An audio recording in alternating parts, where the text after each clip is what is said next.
I met Russ back in the Flash days when we, when we were doing Flash. And I met him actually at, I would say, my favorite, best ever conference in the entire world. It used to be called Flash Belt, now it's called IO Festival. My boss told me to go to this Flash Belt in Minneapolis, and I said, well, where is Minneapolis? I took the plane, I landed, and I was amazed. It's an awesome place. The festival was great, the city was awesome. And that's where I met you the first time. Yeah. And now we are. Yeah, yeah. And Flash Belt has evolved into something even greater, which is the IO Festival that Dave Schroeder, J.R. Thorpe, and I organize. Hey, I just stole this pen from the front desk. I'm kind of proud of that. So my name is Wesley Grubbs, and I run a studio called Pitch Interactive. We're a data visualization studio in Berkeley. We just moved to Berkeley this summer, so I'm still kind of new to the area. I didn't realize how far it was to walk to here from the BART station, but with headphones, it was a nice walk. Can I get you to turn the lights down a little bit, because people don't need to see me so much? I'm not that interesting. And you can turn all these lights off, actually. I mean, that's great if you, yeah. So for the CODAME Festival, Bruno emailed me once and just said, do you have anything to show? And typically the work that we do is very statistically oriented, but we do a lot of data visualizations that deal with aesthetics. So we do stuff for Wired Magazine and Scientific American and Popular Science. But this last year, we were given an opportunity to do data visualization that I actually would consider data art. I've always sort of been at this fighting with business intelligence people saying what we do is actually informative. But this was an opportunity that we were given to actually play with data art, and this was for the McKnight Foundation in Minneapolis. A quick background of the McKnight Foundation: they're an independent artist foundation in Minneapolis. They've been around for 30 years, and they approached us wanting to do something for their 30th year anniversary. And my response was, I'd love to. What you guys do is great. Do you have any data that we can work with? And their answer was, well, we have resumes. And I was like, okay, let's look at these resumes. Like 130, 150. So this was like one resume, very picturesque. And I was like, okay. That would be really shitty to extrapolate. Oh, here's another completely different format. Holy shit, what is this guy doing with 28 pages on his resume? It was like, literally, what the fuck? Oh, wow.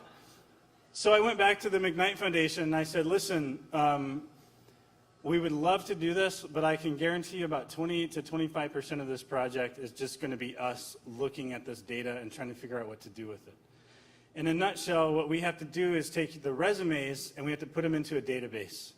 Once they're in a database, we have this sort of structured data, and I like to explain that as like Lego blocks.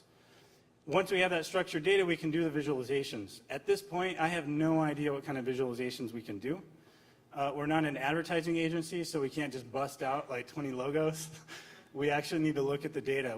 We suck at improvising, and I repeat that to clients over and over, especially the ones that we start to work with for the first time. But their response to us was really positive. They were like, no, this is great. Thank you for telling us it's going to be more expensive, and et cetera, et cetera. But we want to support this. We trust you guys. We know that you know what you're doing. That was a huge sort of boost in our relationship, and we wanted to give them 5 times as much as they were able to actually afford. So we really went into this, and the very first thing that we did was we built this really ugly sort of internal data entry tool. You have to do that in this case. And it was just like, let's enter as much artist data as we can, as many data points as we can. We took geolocations, we took names of places, dates, anything possible, any type of minute data, and it took us, like I thought it would take us 2 weeks, and I brought in 3 data entry people working at like $15 an hour kind of people. It took us 2 months. It took us forever, way longer than we thought. But as we started looking at the data, we started to see things that we can do with it. I wanted to show some of our early sort of concept designs, but I know I'm short on time, and I hate it when people take time from other presenters, so I'm not going to do that. I'm just going to show one of the very early iterations that led to our final iteration of two very distinct visualizations that we did. So we built this kind of tool in HTML5. We had some sliders, and this idea was to go around this sort of circular path and find the top categories of the top things that the artist did, like if they won awards, if they were a curator, education, performance, and whatnot. And after many, many iterations, we came to this as one of our pieces. Again, it's data art. We could not actually disclose some of the actual information that you're looking at here. Like, we can't disclose the artist's name. But what we can say is that we took the top 6 categories that that artist was involved in. And their career started at the top and ended at the top. And every artist's career was very unique. And every time they had an event in their life, like employment, they would have a spike for that year.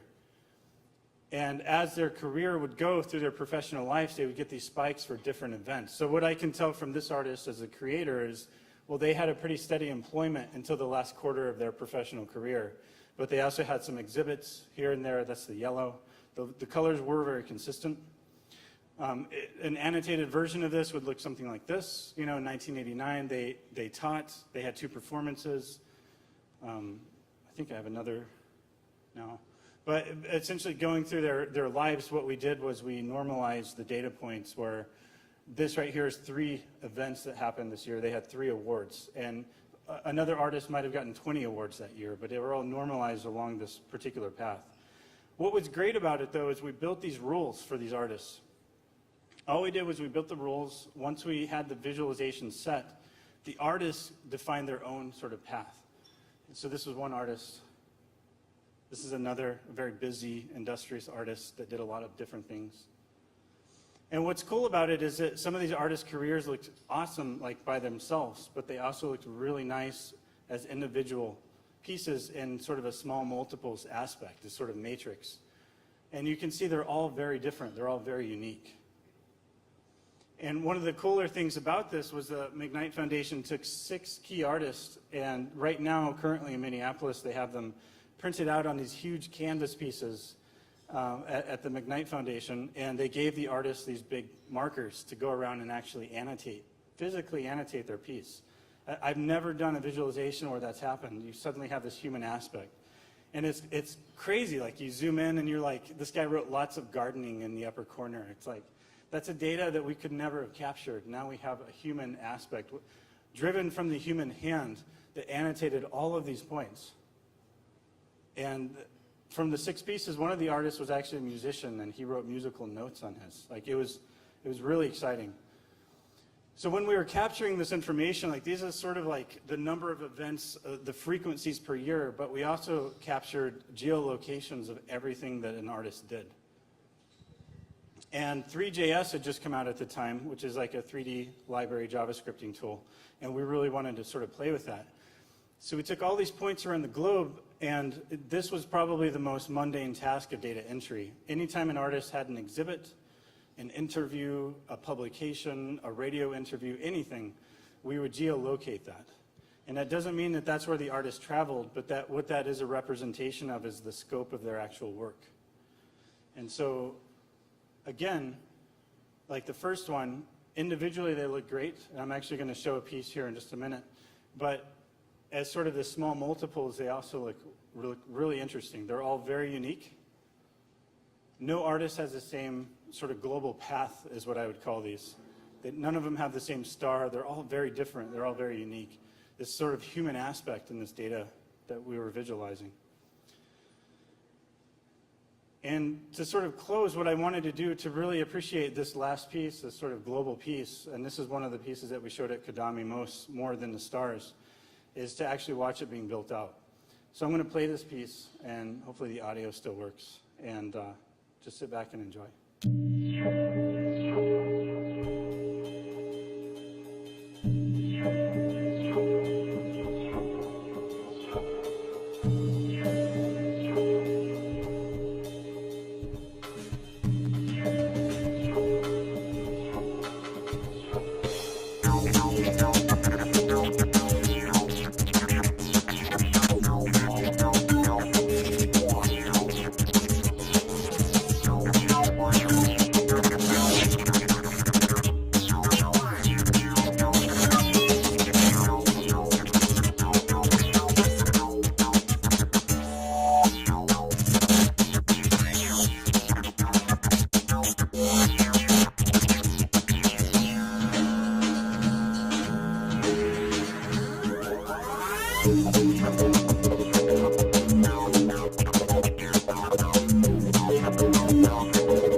with that, I say thank you.